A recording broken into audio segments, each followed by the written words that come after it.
Okay, so a few weeks ago, we talked about how the old school referral program is dead, right? And asking your clients to send you their friends and family, and they get 20 bucks off their first service, then your client gets $20 off their next service, all that stuff.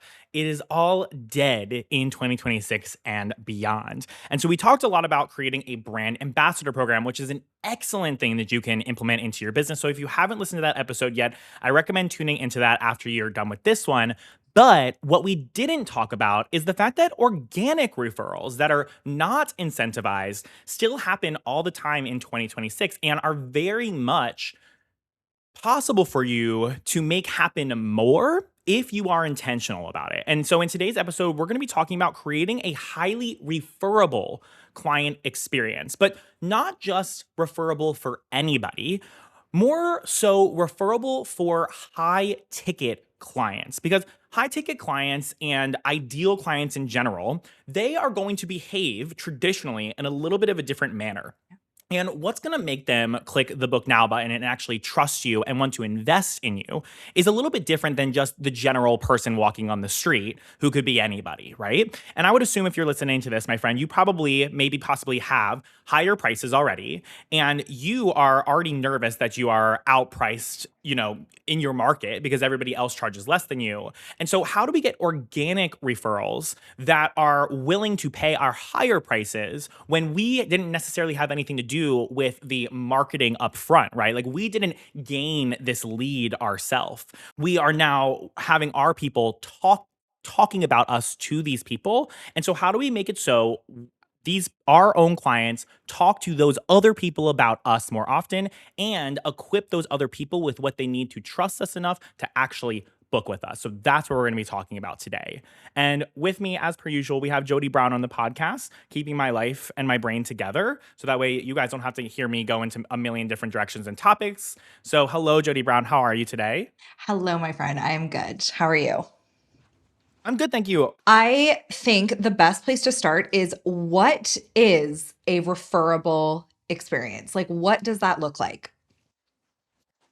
So I tell this story a lot, or like I paint this picture for people a lot. So let's say that you have a client. Her name is Susie. You love Susie, and Susie loves you.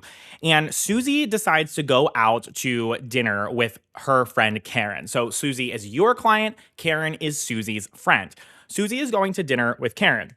Susie is not naturally going to bring you up in conversation if Susie does not think that you are an interesting point of conversation, right? Because nobody wants to just talk random shit to their friends or their family to waste their time, right? And their energy. And so in today's day and age, where a scalp massage, where a shampoo, what I meant by that is a fancy shampoo bowl, or the amenities, so like snacks or coffee or whatever it may be, all that stuff, that extra shit that you maybe have in your salon, all of that stuff is, yes, interesting, but it low key becomes the standard in today's day and age because Susie is assuming that Karen, who also maybe is a high ticket client, goes to a high ticket luxury salon as well, and that luxury salon is probably also doing the same things. However, if Susie was so confident that you were doing something actually different and actually worth talking about, like something that completely blew her mind, something that was like built specifically even for her, then Susie would be much more likely to bring you up in dinner conversation or to be immediately after the experience texting and FaceTiming all of her friends and being like, holy shit, dude, you will not believe this experience that I just had with this stylist, right? And so creating a highly referable client experience looks like creating a client experience that nobody else in your area delivers. And there's very specific and tailored ways that we do that. And our 2026 survey data, where we surveyed specifically high ticket clients, illuminates to us exactly what those points of contact in our client experience actually could be and where we could be improving a lot to deliver that type of experience. So Susie is willing to talk about you without you even having to incentivize her and talk about you often to her friends and family, or even post you on social media or whatever it may be. So that is what a highly referable client experience actually is. Yeah, I think this is like as you were talking, I'm literally thinking of like I travel with my family all the time. We stay in a lot of really nice hotels, like, to treat ourselves while we're doing this over the past like 10 years.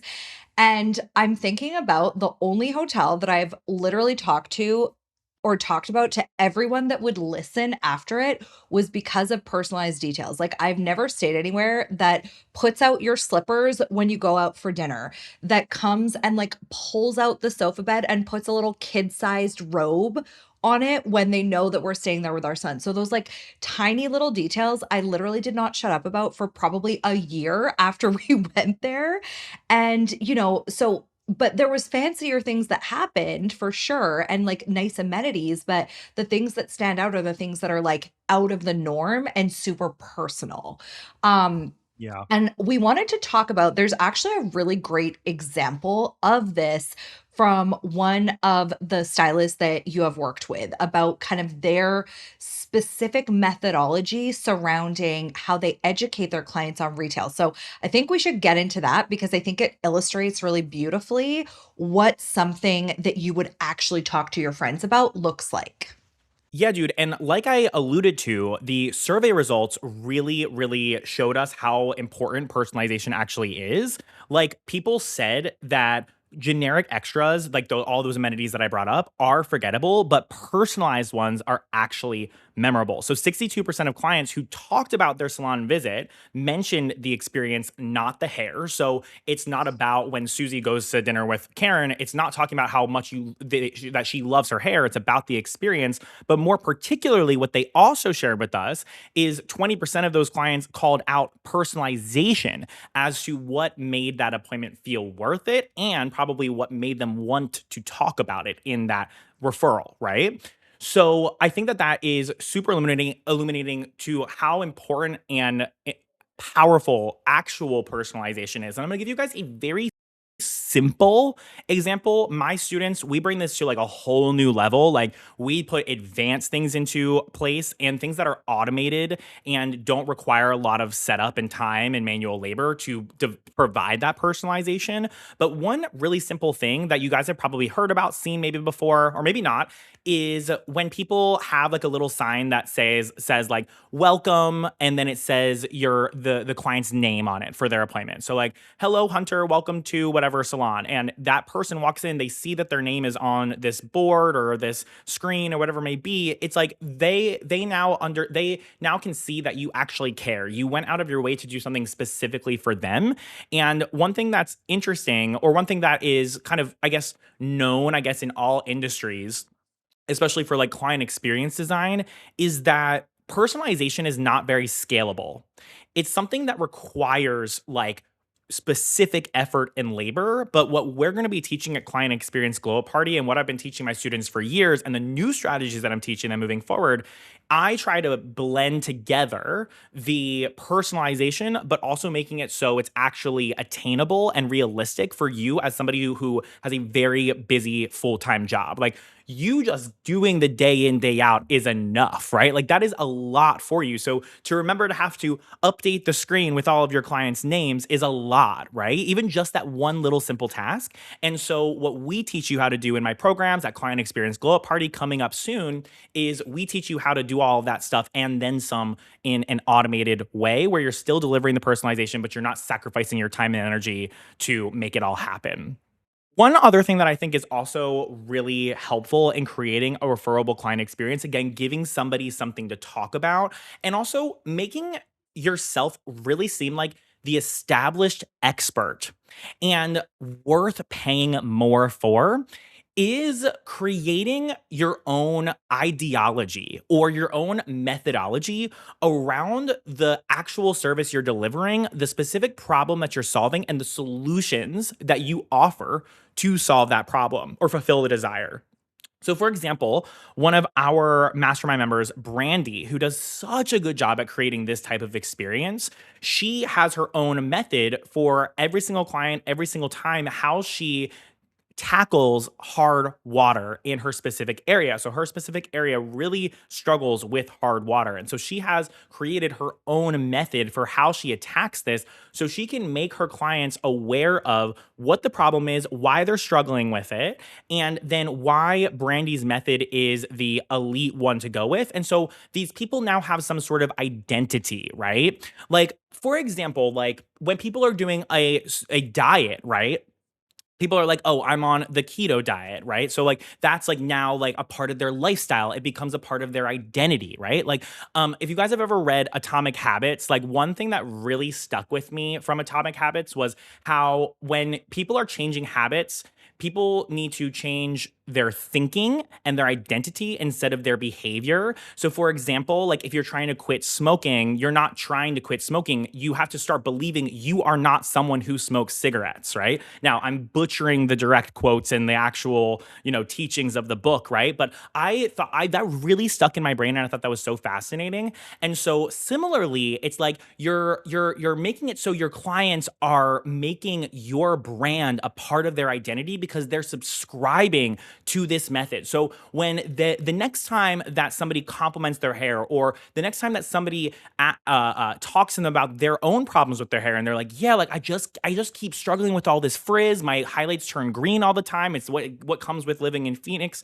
Arizona." Then your client can say, "Oh, well, I follow the Brandy methodology, and it makes it so this doesn't happen for me anymore." And so then the other person is like, "Oh, what is this methodology?" It makes it just sound like more than just a stylist who solves this problem. It makes it sound like there's something to subscribe to, you know? And I think that that is like really sophisticated brand strategy that a lot of people don't really think about or focus on. And also, what I would also just kind of just throw out there, I also don't think that everybody is necessarily prepared for or ready for. But when you have a little bit of momentum in your marketing, and when you have a good understanding of what your messaging is and all that stuff, and maybe once you start to get to the next level of being a hairstylist, right? I think that looking into something like that is something really powerful, and it's exactly what Brandy has done, and it has really helped her with increasing her retention, her new client referrals, hence why we're bringing it up in this episode, and then also doubling her retail sales and like just completely increasing her income in a very, very big way. Well, and I think it naturally lends itself to the other piece of that client experience, and which is going to increase retention. It's going to increase people talking about you, and that's that consistency of experience, right? Because when you do have that methodology or that client experience framework, you know that they are getting that experience every single time. Yeah, I will. We have a lot of the time we have our stylists do market research within their own clientele. And a huge thing that is a very similar pattern between all of their clients, and then, of course, in our own surveys as well, what we see all the time is people are craving reliability and consistency. And inconsistency will be your number one reason for people actually leaving you, but it will also be a huge reason why people actually stay with you as well. And so, again, we're talking about a highly referable client experience for high ticket clients. I think that for people who are willing to pay a lot of money, they're normally willing to pay a lot of money to not have to think or worry about if they are going to get this type of consistency and a reliable result every single time they come to visit you, right? And like the one or two times that you are off, or that you don't follow that same system, and that you're not delivering on what is expected in exchange for their money or their expectations, then it can really make that person start to look elsewhere, right? Because now you aren't living up to that expectation. Yeah. And again, I love that you married these two concepts together for us, Jody, because like having that type of method, it's like, okay, I'm following this clear system that is like in every single client, every single time that my stylist has built for me. And I think like giving people a plan, like it just gives people hope. It makes people feel organized. I think every human from a primal perspective craves that type of stability in every aspect of their life, including how they're spending their money, who they're going to, et cetera, et cetera. So not only is it about like having that method and giving that feeling of consistency, reliability, and setting that standard, I guess, but also making it so that you are delivering that same type of quality every single time too. And that's where the documentation and the systematization of your client experience, even just for yourself, not even from a client facing perspective, where you know that every single step of your journey, your client journey, it is all written down tangibly, and it's one that you can follow step by step by step down to the words that you say to your clients. And I'm going to give you guys a great example. Chick-fil-A, okay?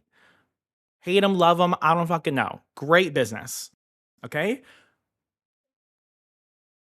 Jodie, I don't do you guys have Chick-fil-A up in Canada? Okay, so I've never gone to Chick-fil-A, but they are opening one. Literally, I was driving down the street like a week ago, and there is one opening. Okay, so I'm gonna challenge you, so I'm not sure if you'll know this. Instead of saying, like, "Thank you," or "You're welcome," or whatever it may be, what do the employees normally say all the time? Do you know? No, I have no idea. I've never been to one. Okay, well, the majority of listeners here probably know that they say "my pleasure." Like, you can always expect Got it. the person to say "my pleasure." It's like they are indoctrinated to say, like, "my pleasure." And Right. there's actually, like, memes and, like, TikToks out there that it's like the Chick-fil-A employee delivering a order or whatever it may be, Mhm. and they don't say "my pleasure," and they're like, "You're welcome," and then a van pulls up and they, like, kidnap them, and they're like, "Oh, no, like, I meant to say."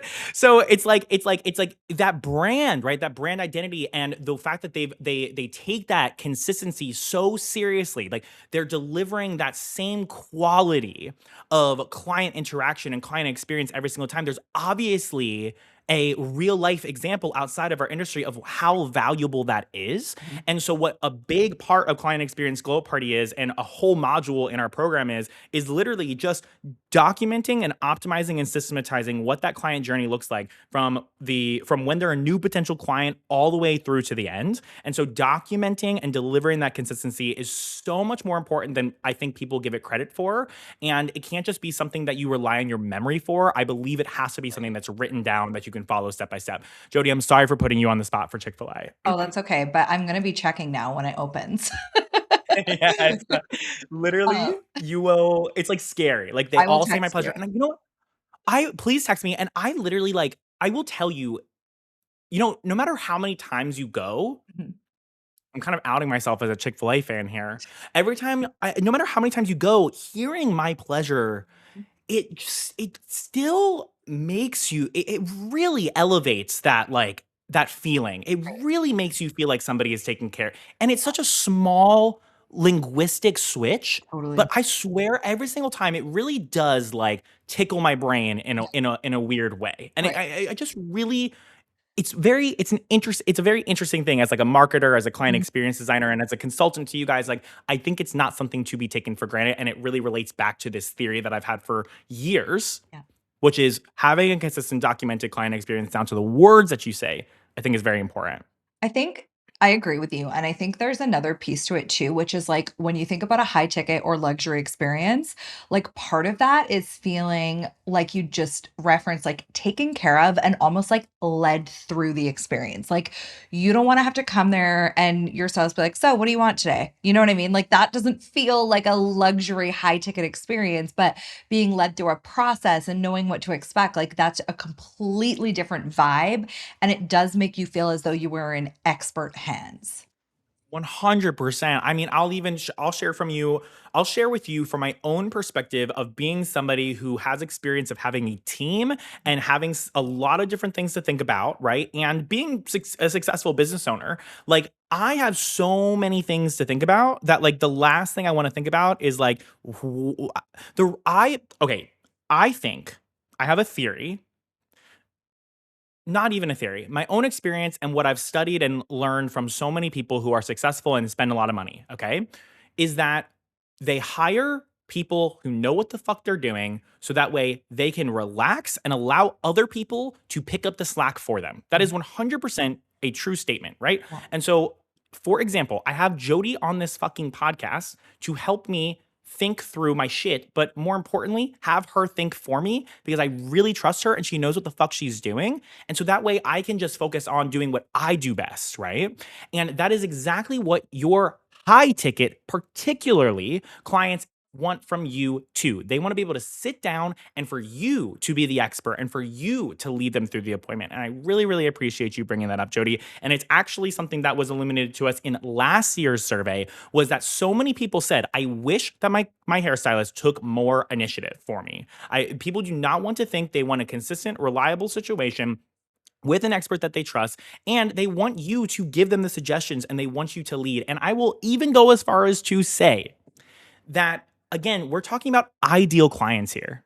I think non-ideal clients, and it's kind of funny how the lower ticket clients or the people who are asking for discounts oftentimes are the biggest micromanagers. They'll bring a TikTok video and they'll be like, I want you to do this, I want you to do this exact service on me. And it's Yes. like it's an actual tutorial of like how to do hair, right? Yes. That's normally the demographic that brings those things to you, right? But the high ticket client, for the reasons that I've already shared, they are going to want you to lead and they're going to trust you as the expert. So you need to meet them halfway. And the majority of the time, we're not. And again, building that into our documented client experience and delivering that consistently can be very powerful and create that highly referable experience. So 100%.